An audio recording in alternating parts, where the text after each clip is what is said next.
The neuroscience of starting over and making positive change. Keep listening on to hear more, only here on the People Scientist podcast.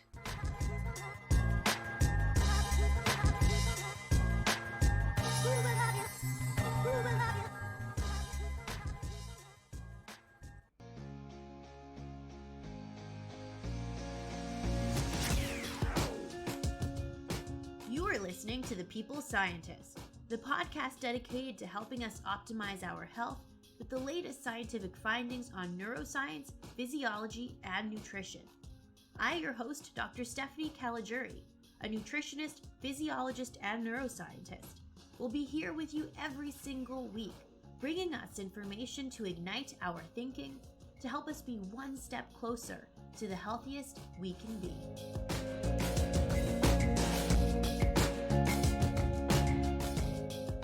Hello, my People Scientist Army, and welcome back to the People Scientist Podcast for episode 140, where I aim to arm us with some scientific information so we can all become a little bit smarter and a little bit healthier with every new episode. How was your holiday break? How is your new year going? I hope that it has been great, and I endeavor to make today's episode to impart some good change for you, to give you something to think about, to make your year even better. For today's episode, I wanted to talk a bit about an abstract topic, of course with a neuroscience perspective whenever possible. Today, I wanted to talk about the neuroscience of starting over, of change, of having confidence to go after what it is that we desire. How does the brain of someone who is open to change and is confident and successful compared to someone who may be afraid of change, to someone who lacks confidence?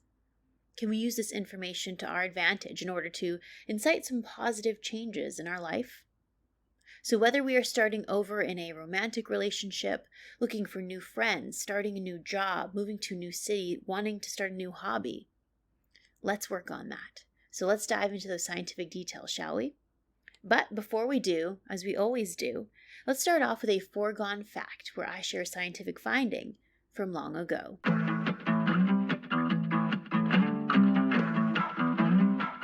The end of a relationship and the search for a new relationship is a common event that many of us will experience. In the United States, for example, it is estimated that approximately 50% of marriages will end in divorce. Back in 1965, George Levinger wanted to understand the reasons for divorce. So George interviewed 600 couples that were undergoing divorce. He interviewed the wives and husbands separately. Back in 1965, what were the most commonly reported reasons for divorcing? Both the husbands and wives reported the same top two reasons: mental cruelty and neglect of home or of children. But there were some differences in the reporting too. Women were more likely to attribute their divorce to their husband's alcohol abuse and lack of love. In contrast, the men were more likely to report that their divorce was due to sexual incompatibility and interference in the relationship by the in-laws. What do you think? Do you think that nearly 60 years later, these same reasons will hold true? Or do you think that the reasons for people to start over again and divorce have changed? Well, I will tell you. In 2010, Hawkins in the Journal of Divorce and Remarriage reported that most couples divorced because the top number one reason was that they simply grew apart. The second top reason was that they were unable to communicate properly to one another. The third reason, financial problems. The fourth most common reason was infidelity. And the fifth most common reason was not getting enough attention from their spouse. So the reasons for divorce, for 60 years later, have certainly changed. Perhaps these reasons are reflective of our world today, where growing and changing may be easier or more common today than it was decades ago. So maybe growing apart. Maybe that's the reason why growing apart is a more common reason for divorce. For example, it is more common for us to have multiple different jobs or careers in our lifetime in today's generation than it was in the previous one. So changing and growing apart may be more common today than it was in 1965. Which leads well into today's topic about starting over, changing, and self-improving. So how about we get into the core takeaways of today's topic, which is the neuroscience of starting over.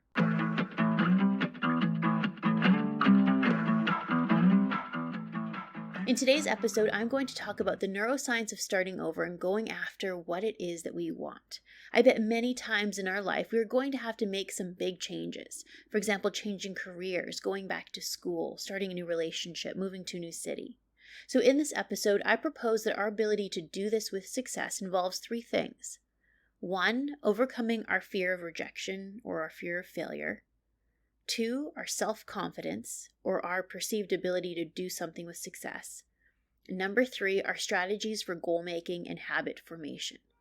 In this episode, I will share clinical studies in neuroscience in order to provide some evidence-based strategies that we can all start using today. For example, did you know that affect labeling and specific planning can help with our self-confidence? Did you know that we can target a brain region called the striatum to help us form new habits? Did you know that we can target our interpeduncular nucleus to reduce withdrawal symptoms when breaking an old, unhealthy habit? I'm going to tell you all of that and more. So now, let's get into those scientific details.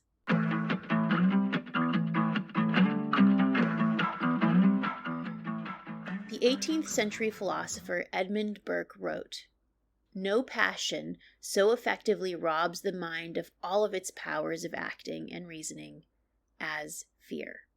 End quote.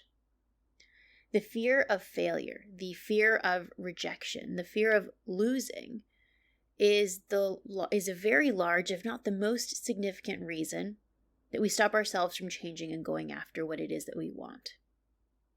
Joel and colleagues in 2019 in the Journal of Social and Personal Relationships conducted a study where they interviewed approximately 600 people about their life and about their relationships.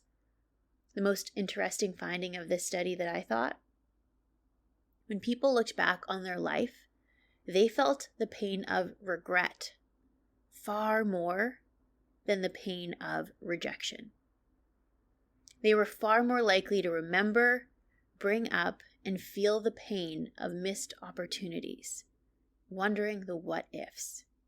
In contrast, they viewed their moments of rejection later on in life often positively, with the perspective of, well, at least I tried. I put myself out there, and now I know. So the takeaway of this study? For us to go after what it is that we want, because the pain of rejection appears to be temporary and far less painful than the pain of our regret.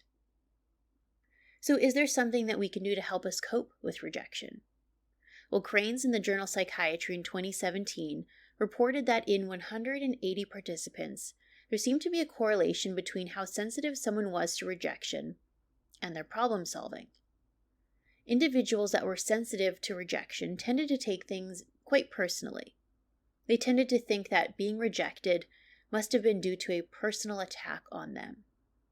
Whereas people who seemed less sensitive to rejection would approach the rejection with curiosity, with logic, and with planning. For example, people who deal with rejection well tend to not get upset when rejected, but instead approach it by asking follow-up questions or by proposing another option. Let me give an example. Maybe an example that many of us can relate to is asking our boss for a raise. Let's say we ask our boss for a raise and they say no. Well, the way I see it, we have 2 options here. 1, we can be sad or upset about it and think that it was because our boss doesn't like us. Or 2, our other option is that we can follow up and ask our boss if there was a particular reason why. There was something holding them back from being able to say yes. Because once we know the why, we can take action. Perhaps the reason is simply because it's not in the budget and it was nothing personal to us. Then perhaps instead of requesting for a raise, we could come up with a new idea and ask our boss instead for an extra week of holidays. So the core takeaway from this first part of the podcast is to not let the fear of rejection, the fear of failure stop us from going after what we want. Let's not turn that into regret. Rejection and failure is a normal part of our life.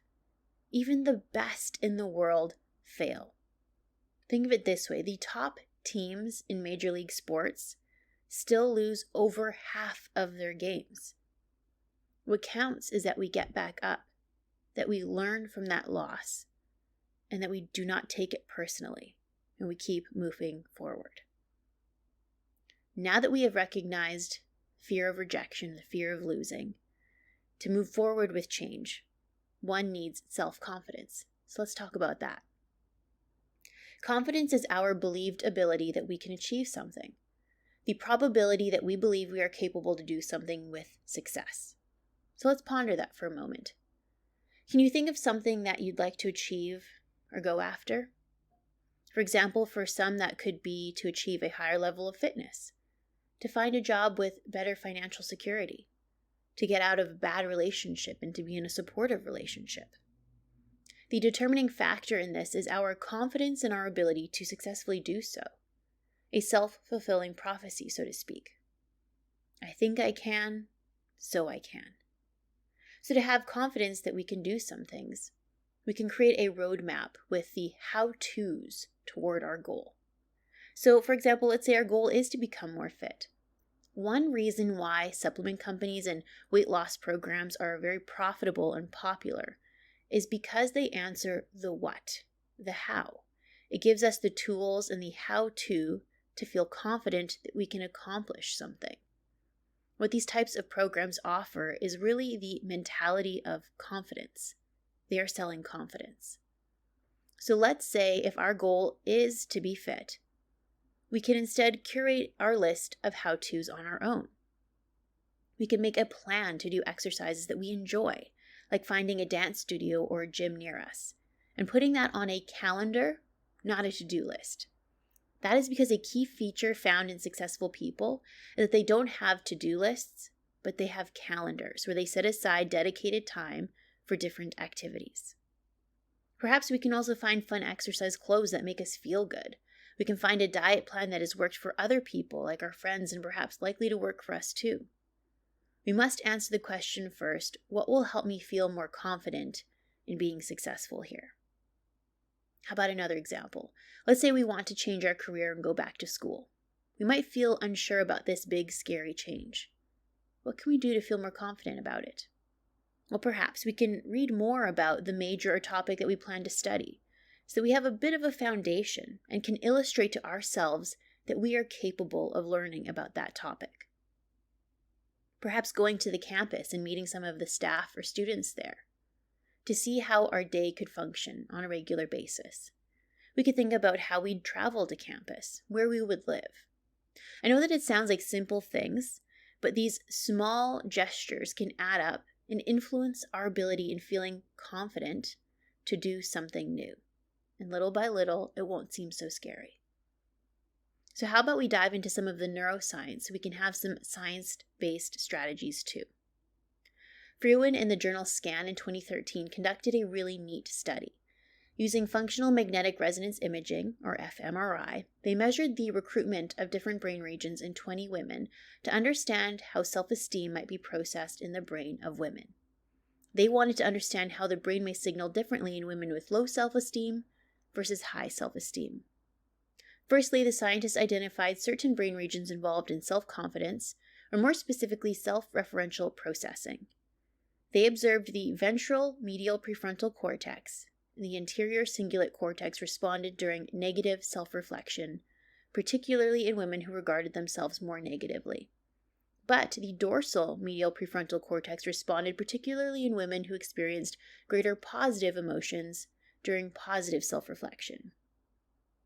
The women who exhibited more negative self-talk exhibited an increased right amygdala response. So what this study gives us is brain regions that are involved in positive self-reflection and negative self-reflection. So now we have some targets. Those brain regions are portions of the medial prefrontal cortex and the amygdala.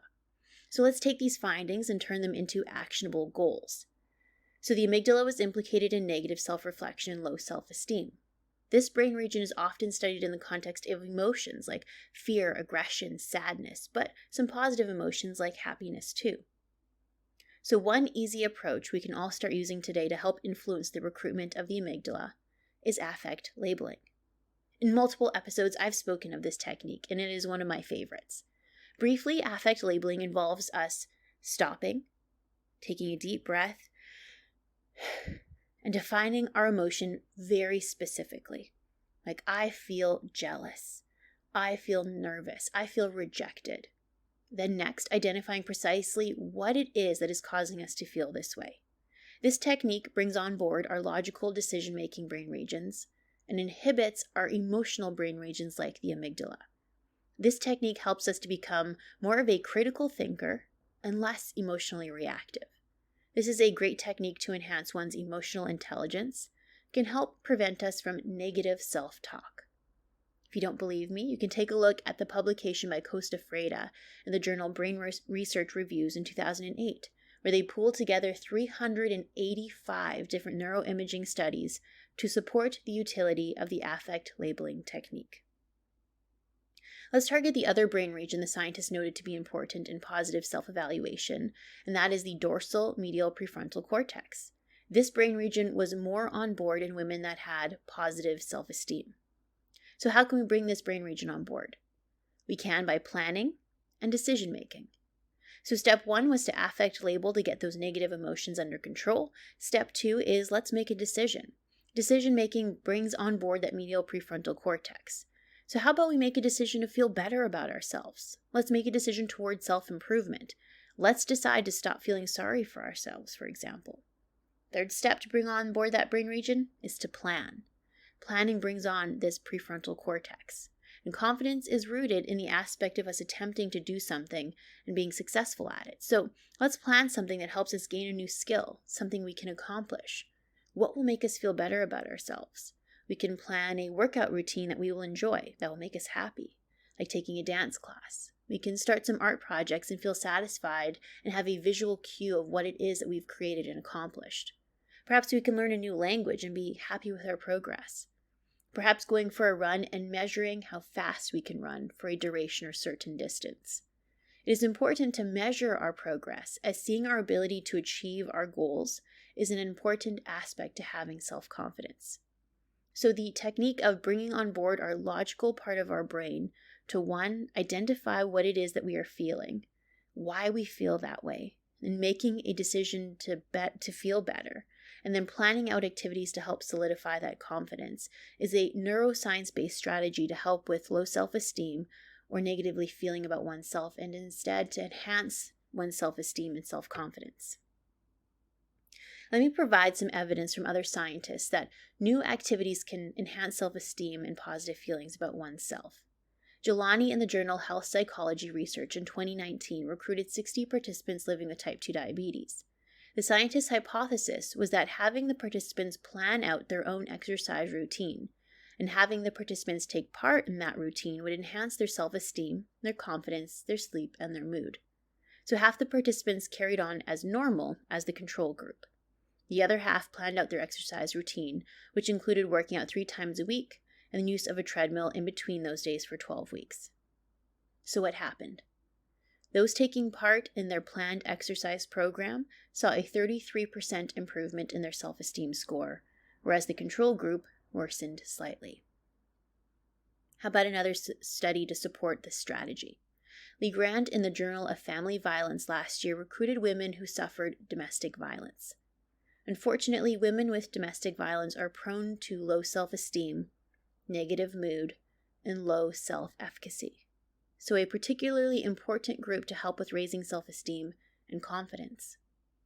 1/3 of the women underwent counseling. 1/3 underwent counseling and a physical exercise program. And 1/3 received no treatment as the control group. What did the scientists find? Women who planned out an exercise program and received counseling improved the most in regard to how attractive they found themselves and their global self-esteem score, which hopefully translated to self-confidence and to go after achieving a safer and happier lifestyle that they desired. So far we've talked about overcoming our fear of rejection, enhancing our self-confidence, Now, the next step is to establish some healthy new habits and goals. Let's get into the neuroscience of that. We know that certain brain regions regulate our ability to form automatic habits. We also know that if we want to break a bad habit, then we have to override those same habit brain regions. Luckily, with neuroscience, we know how to do that. Amaya and Smith in the journal Current Opinion in Behavioral Sciences in 2018 wrote a review on this topic. The strength of a habit can be determined by the activity of the brain regions that regulate habitual learning, such as certain parts of the striatum. So a current habit that we have likely is activating specific parts of our striatum. Can you think of a habit that you have currently? Make it a healthy habit. For example, perhaps brushing our teeth every morning and night. Because this current habit is likely to already be activating this brain region, we can hop on that wagon and continue to activate this brain region with another healthy habit to strengthen that habit even more. For example, if someone wants to learn a new language as their goal, what they could do is to attempt to learn 5 new words every time they brush their teeth in the morning and evening. They brush their teeth twice a day. That is quite an ingrained habit. So now they are adding a new habit to that old habit. This makes it easier to attain because their old habit is already so ingrained in their routine and likely already activates these habit brain regions. Another example of this strategy is to go to the gym or an exercise class at the end of our commute every day before going home. Our commute is probably a habit already, and instead of going home where there may be cues to previous unhealthy habits, we can add on exercise to our commuting routine. Here's another example I thought of. If our goal is to be more flexible or to do more exercise, we can add this on to another habit that already exists. For example, many of us, when we wake up, we normally will maybe go on our phone for 10 minutes or so before we start our day. So we can add stretching for 10 minutes while we're on our phone when we wake up. It's one quick way of adding new habits to our routine. Another strategy that may take longer is to find something that is so intrinsically motivating that we want to carve out time into our daily routine for this new habit. In this scenario, we have to use our planning, goal-directed, and decision-making brain regions first, before they can become automatic actions. In this scenario, specific and actionable goals are best. So we can't just say, I need to exercise more. No, we need to be more specific. We need to make it actionable. Our goal could instead be rephrased to say, I am going to do hot yoga Monday, Wednesday, and Friday at 6:30 p.m. after work every week. This means that we need to look at our schedule and think of the specifics on how to achieve this. Do we need to take our workout clothes with us when we go to work? Do we need to buy a membership or class passes in advance? Do we need to ask someone to take these classes with us so that we are held accountable? Successful people that instill new healthy habits are more likely to schedule the task into their calendar rather than having a general to-do list. That is the difference between a general, unactionable goal and a specific actionable goal, using a calendar instead of a to-do list. And I personally do this for planning my experiments out in the lab, for example, and it's worked out really well for me. So how long do you think it takes to form a new habit? Lally and colleagues in the European Journal of Social Psychology in 2010 specifically studied this. They stated it takes anywhere from 18 to 254 days, with a median of 66 days. So the variation is quite high. So keep in mind that it may take longer than what we might expect. That's okay, but on average, just over 2 months it will take to instill a new habit. The authors noted that if the action was simple, it was far more likely to result in a strong habit more quickly versus a complex action. So for example, let's say we want to learn a new language. Memorizing 5 new words of that new language every day while we brush our teeth is more likely to form a habit quickly than us choosing to approach it by saying, okay, I'll learn 5 verbs, 5 nouns, 5 questions, and 10 statements in a new language every day. So keeping our goals simple in the beginning may be a good idea. Then we can expand our goals from there. The authors also noted that performing the task with the same cues at a similar time every day seemed to help institute greater automaticity or greater development of the habit. A cue can be a location, like in our living room every day. It can be a sound, such as a song. It can be seeing our running shoes that we're going to put on and run with every day. These are all cues to remind us of the action that we are about to take. Let me give another example. Do you ever realize how the song or sound that we have playing for our alarm to wake us up in the morning over time might be associated with a negative feeling if we don't really like waking up in the morning? So if we ever hear that same sound in a different context, like let's say it's someone's sound for the ringing of their phone, that it might actually incite that same negative feeling, because I associate that sound with being woken up. That is what we call a learned response to a cue. But we can do the same thing with a favorable response to help us form a habit. For example, we can associate a song or a sound with the completion of our workout or the completion of a task.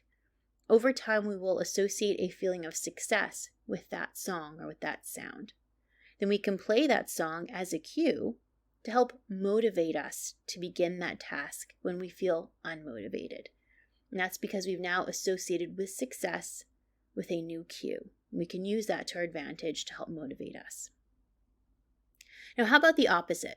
What if we want to break a bad habit?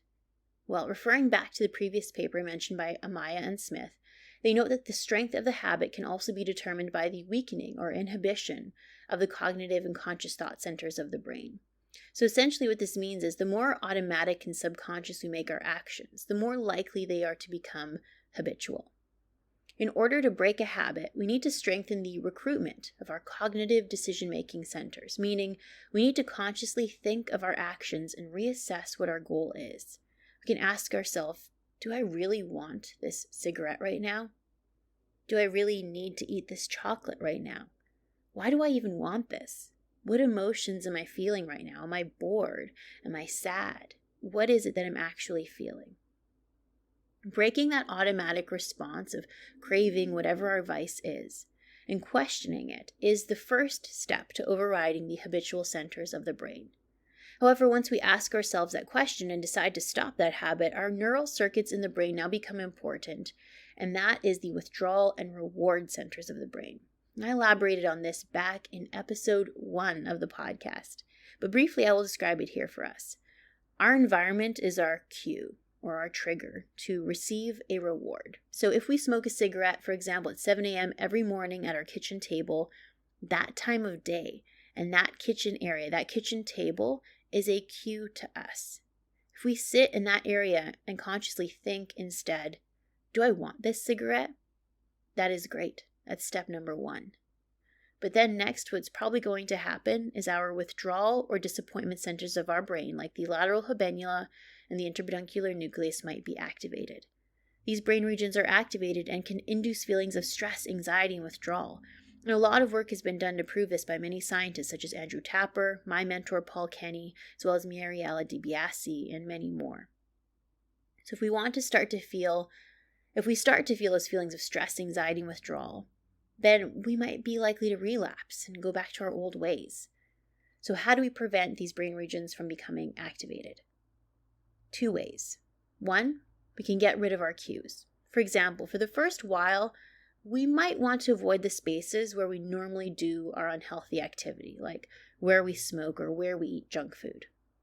Another strategy is that we may also change what that environment looks like so that it is no longer a cue to our brain.